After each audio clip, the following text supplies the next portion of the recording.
In Exodus 10, we read of the 8th and ninth plagues in their numbering. The 8th being that of locusts, and the ninth being that of darkness. We find that the Lord said unto Moses, Go in unto Pharaoh, for I have hardened his heart and the heart of his servants, that I might show these my signs before him, and that thou mayest tell in the ears of thy son and thy son's sons what things I have wrought in Egypt, and my signs which I have done among them, that ye may know how that I am the Lord. And Moses and Aaron came in to Pharaoh and said unto him, Thus saith the Lord God of Hebrews, How long wilt thou refuse to humble thyself before me? Let my people go, that they may serve me. Else, if thou refuse to let my people go, behold, tomorrow I will bring the locust into thy coast, and they shall cover the face of the earth, that one cannot be able to see the earth, and they shall eat the residue of that which is escaped, which remaineth unto you from the hail, and shall eat every tree which groweth for you out of the field. And they shall fill thy houses, and the houses of all thy servants, and the houses of all thy Egyptians, which neither thy fathers nor thy fathers' fathers have seen since the day that they were upon the earth unto this day. And he turned himself and went out from Pharaoh. And so we have in verses 1 through 6 the declaration, the announcement that Moses would bring before Pharaoh of the pending plague if he does not humble himself before God. Once again, here's an opportunity that God is giving to Pharaoh to humble himself, but he continues to have a hardened heart. And because it is the Lord's work and the Lord's acts, and Jehovah's acts, that he is hardening his heart toward, we have even sometimes the phrase that God would say, I have hardened his heart, in that the work that he has done, the power that he has shown, that Pharaoh is hardening his heart toward that. But at this point, the plague has yet to happen. It's only announced that it's going to happen, and Moses leaves. How much time passes before he comes back, we're not told. And while Moses is away, Pharaoh's servants are going to plead with him. The people of Egypt have had enough. The 7 plagues that have happened already, and especially the last one, the hailstorms and the devastation that has taken place with them, they're done. They want Pharaoh to do whatever it takes to stop this devastation.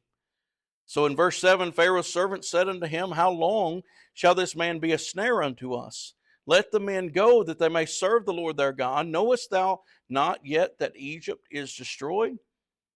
And Moses and Aaron were brought again unto Pharaoh, and he said unto them, Go, serve the Lord your God, but who are they that shall go? And so Pharaoh's saying, You can go, but who are you going to take? Because I'm only going to allow a certain number of you to go, essentially. Moses says, We will go with our young and with our old, with our sons and with our daughters, and with our flocks and with our herds will we go, for we must hold a feast unto the Lord, that is Jehovah. And he said unto them, Let the Lord be so with you as I will let you go, and your little ones, look to it, for evil is before you. Not so. Go now, ye that are men, and serve the Lord, for that ye did desire, and they were driven out from Pharaoh's presence. In verses 10 and 11, the English, in numerous translations, does not convey easily to us what is being said, but we can understand what is being said. And that is that Pharaoh is saying, I'm only allowing the men to go. Moses has said, everybody's going.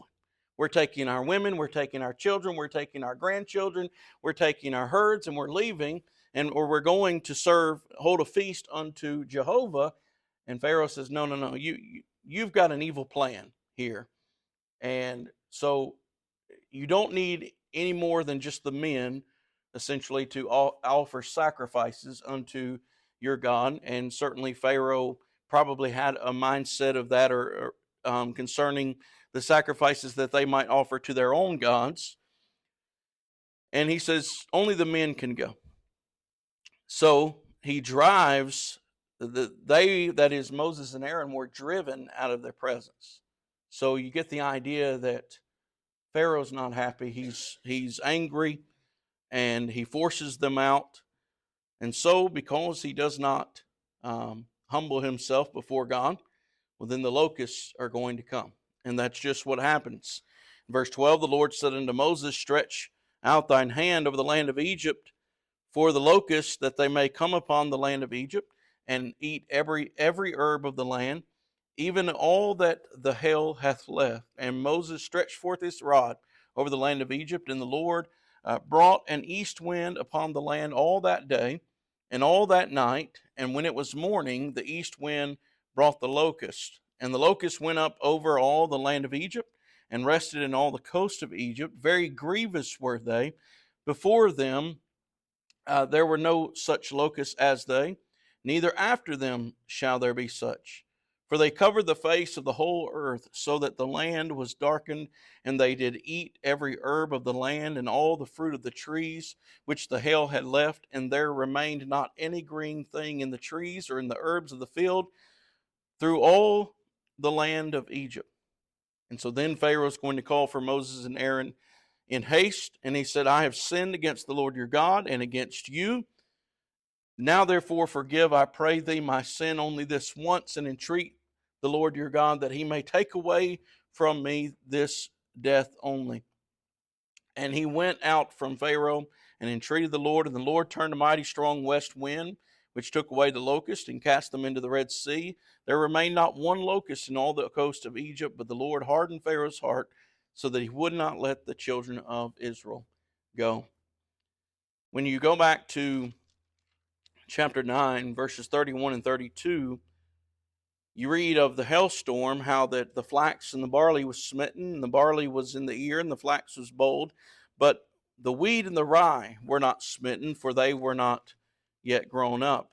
And the question comes at this point, when this next plague was to come upon them, has enough time passed that some of this additional vegetation that was not affected begun to grow? It seems to be the case, and we certainly see that there is vegetation that is destroyed beyond what had already been destroyed by the hailstorm.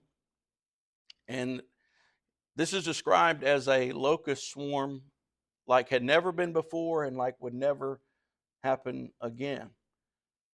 There are modern day examples of locust swarms and locust plagues, but God says that, well, it doesn't compare, really. Some modern day statistics say that a very large swarm plague like of locusts can consume 1.8 million tons of vegetation in one day, which is enough to feed 81 million people. And this swarm of locusts was so fierce that it darkened. They couldn't see the sky, essentially, because they are in such large numbers as they're coming in. And Pharaoh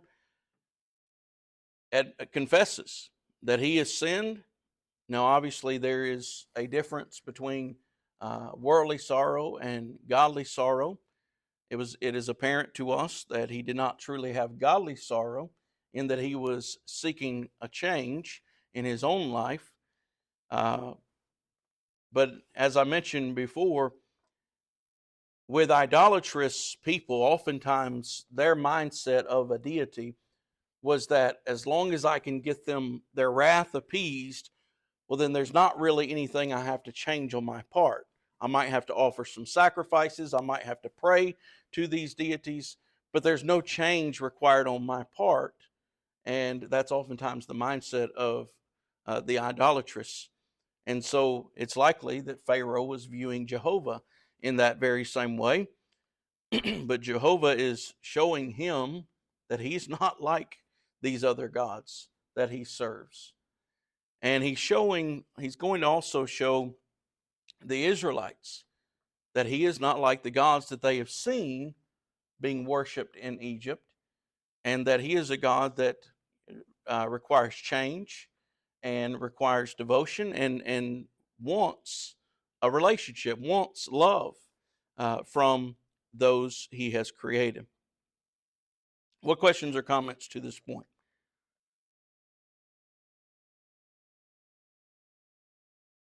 So, how much time has passed between one plague to the next? We don't know precisely. We do know sometimes the length of the plagues are given to us. For example, a little later here in the darkness will continue for 3 days, but we're not told precisely how long of a time uh, span would be between each of the plagues.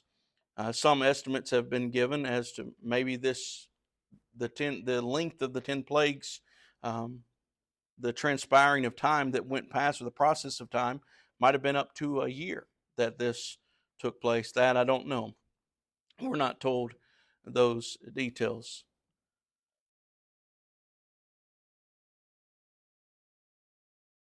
One other, before we read about darkness and read even from David Padfield concerning the gods of Egypt that this plague would have been against.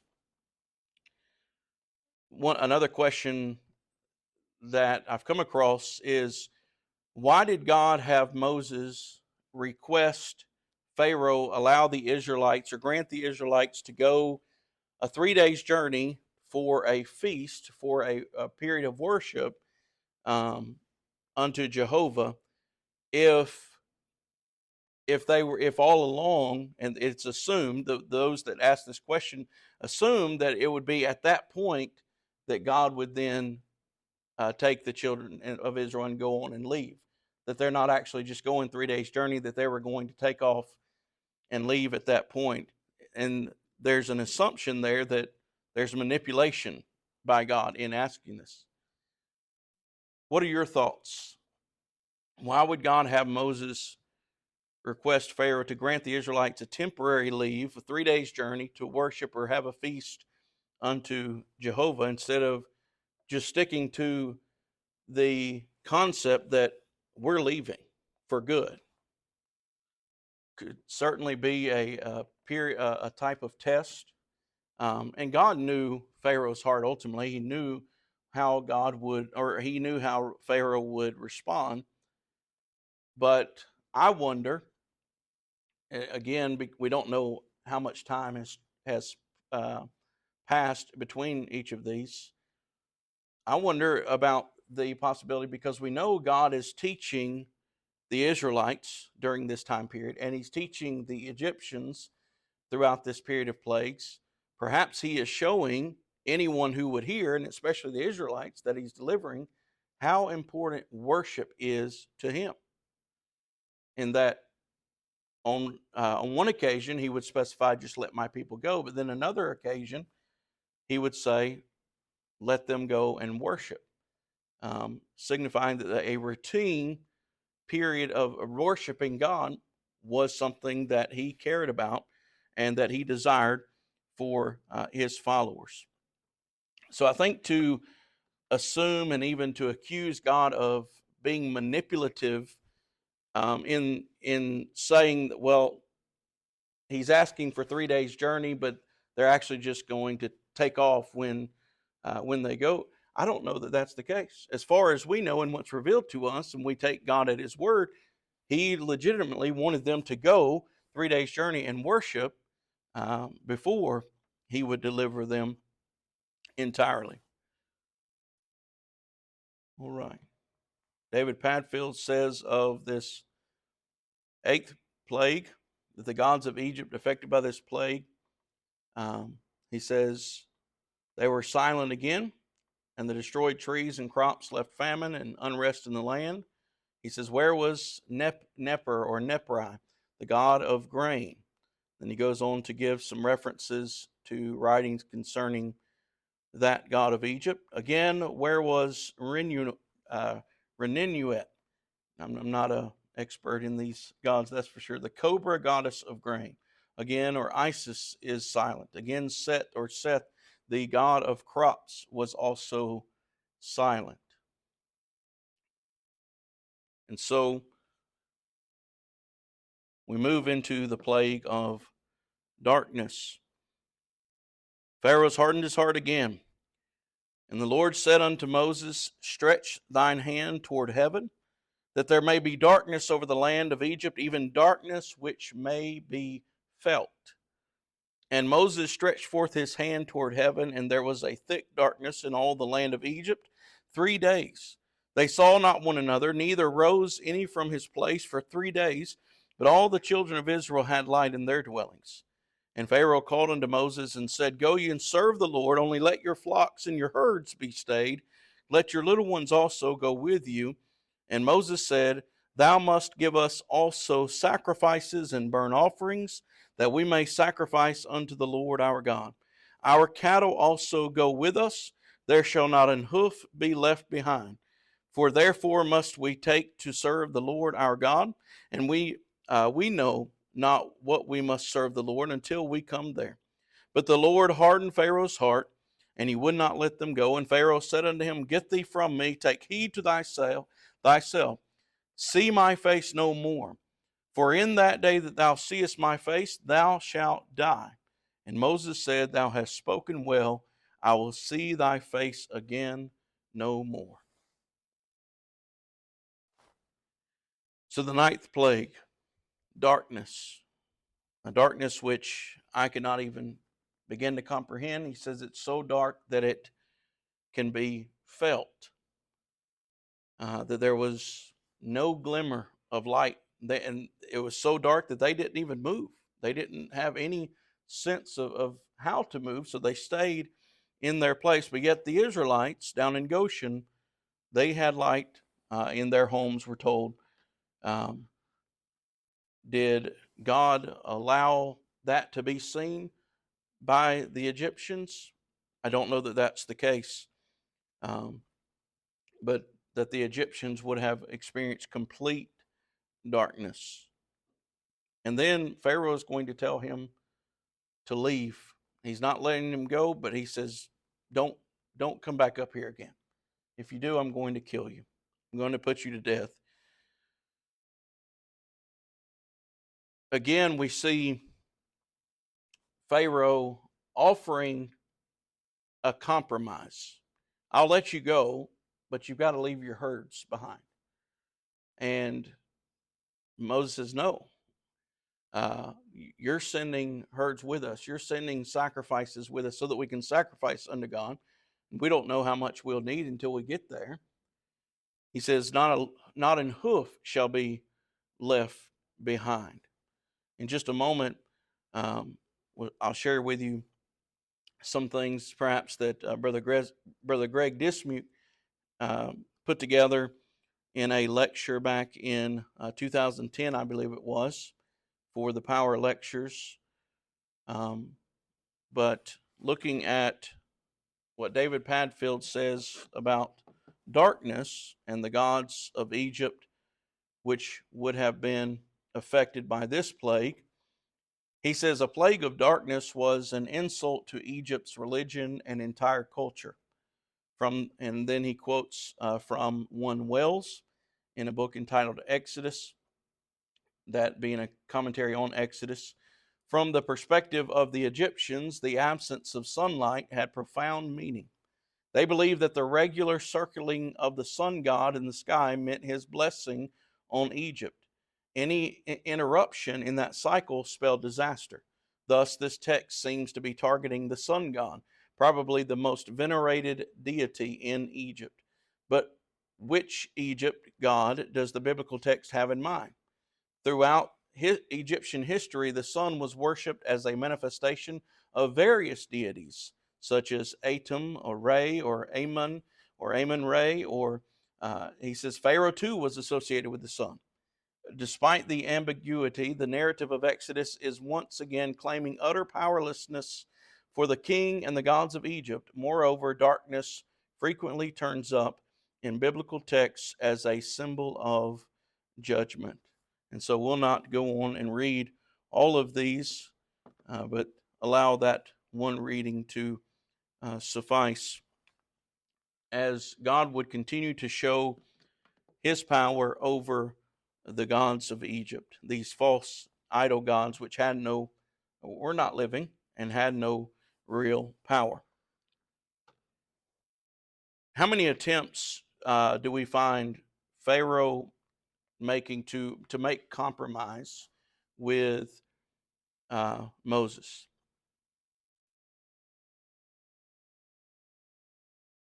4 attempts. Back in Exodus 8 in verse 25, Pharaoh offers this compromise. He says, you can worship Jehovah, but you've got to do it here in the land. Then a few verses later in Acts 8 and verse 28, he says, okay, I will allow you. And in verse 27, Moses says, we're going 3 days journey into the wilderness to worship Jehovah. And Pharaoh says, okay, I will allow you to go and worship Jehovah, worship your God, but don't go very far. In other words, I'm not allowing you to go 3 days journey. Let's make a compromise on how far you can go. It is apparent from the continuation of things that that compromise was not acceptable, that was not what God had intended or desired. And then here in chapter 10, you have a third occasion where he says, you can go, but only your men. That's all that you need. Your women and children, herds and everything can stay here, and the men can go and you can worship your God. And then you have the plague of locusts take place and the plague of darkness. And then Pharaoh tries this 4th time after the plague of darkness. You go worship your God, but leave your herds behind. And then you have Moses making that statement that they're going with us, that no hoof would be left behind. That's in Exodus 10, 24 through 26. Brother Greg Dismuke took these 4 attempts of compromise that Pharaoh had and made points out of those. And it is, again, coming from the text, it's amazing how that God has provided, continues to provide, even throughout history, lessons that are applicable even to us. Because he notes that Pharaoh would first try to make a compromise of what he calls the province that is in that region. I'm going to pull up document here from his lecture and share with you some of the things that he wrote.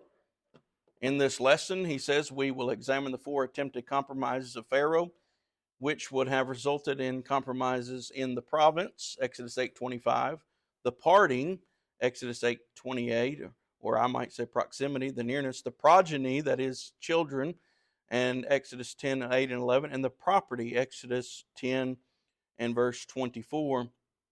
Concerning the province, he says the reason is that Pharaoh wanted them to stay in the province, that they would still be in his jurisdiction. Like Pharaoh, the devil is still attempting the same compromise today through denominationalism. He is willing for one to worship as long as it is done in the place where he rules. Denominationalism is a compromise with the God of this world. And so an excellent lesson and application of this attempt to compromise with God. An attempt to compromise with God is any form of adding to or taking away from what God has said. And certainly the devil is the beginner of such things, adding to and taking away from God's word. He goes on to impress upon our minds things of the church and things that Jesus would teach. But then in the second place, the compromise, earlier he said of parting, but here proximity, that is how far he would allow them to go. And he said, Satan, like Pharaoh, does not want you to go very far. Satan has been successful in getting many to give in to this compromise. Many have come out of the world into the kingdom of God's dear Son, but have to their own hurt kept one foot in the world. And so there is a lesson there, that some have put on Christ, but have not completely committed themselves to them, or not allowed themselves to continue to grow in Him, keeping a foot in the world. And like we read in the parable of the soils, there are those who they believe, they receive the word, they're converted, but then the cares of the world choke out the word that they have received. And so, if we don't grow and cultivate the soil of our hearts, that we can be pulled away once again. And so some tried to compromise in not giving their whole heart to God, or maybe they did give their whole heart and then very quickly were pulled away, um, and worldliness allowed worldliness to overtake them. The third and fourth, I don't have anything highlighted from here in these, but you have the third one. There's tremendous lessons as you think about um, how the devil would want us to not bring up our children in the nurture and admonition of the Lord, because you have their Pharaoh saying, only just take the men, leave the little ones can stay here. There's no need for them to go. And how many have that mindset? How many or carry forth that principle in our own lives as Christians? Because we can get into our minds that, well, as long as my children are in my household and I make sure that they are at the appointed times of worship, but then if we're there and then we don't behave ourselves in the same way that that we try to show ourselves to be, well, then our children are going to see the hypocrisy, and uh, that may have a negative effect on them to choose a different path in their lives than following the Lord.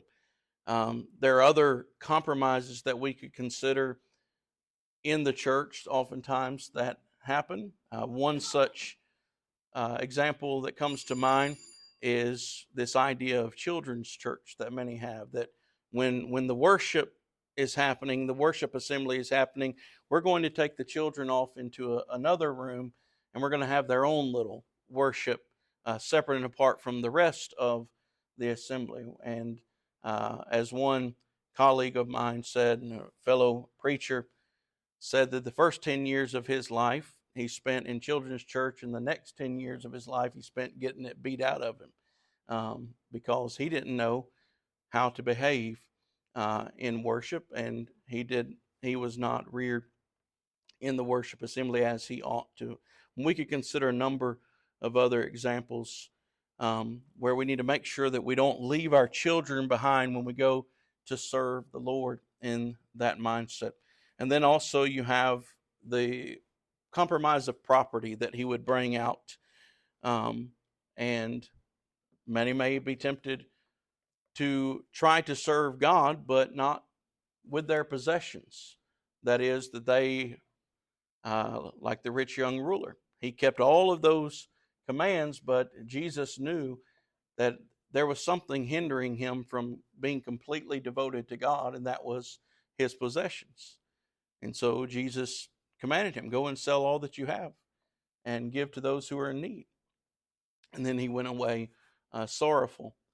And so it is that the same can happen to us, that we can do everything according to the book in doctrine, and then when it comes to our possessions and our earthly desires, we can be in love with this world and the possessions therein, and be pulled away from God because of those things. That's right. And it's very easy to get our priorities out of order in this world, for sure. Um, but God is showing us, even through the um, words of Pharaoh and the conversations of Pharaoh and Moses that he does not tolerate compromise, but that he wants us to follow him completely and entirely and wholeheartedly. And so that ends, the chapter 10 ends with Pharaoh telling Moses, if I see you again, I'll kill you. And Moses says, you won't see my face again. And then we're going to see the 10th plague. You have in chapter 11 some other discourse that's going to take place. And then in chapter 12, the carrying out of the 10th plague, beginning with the Passover institution that would be made by God there. We'll end there and pick up, Lord willing, in chapter 11.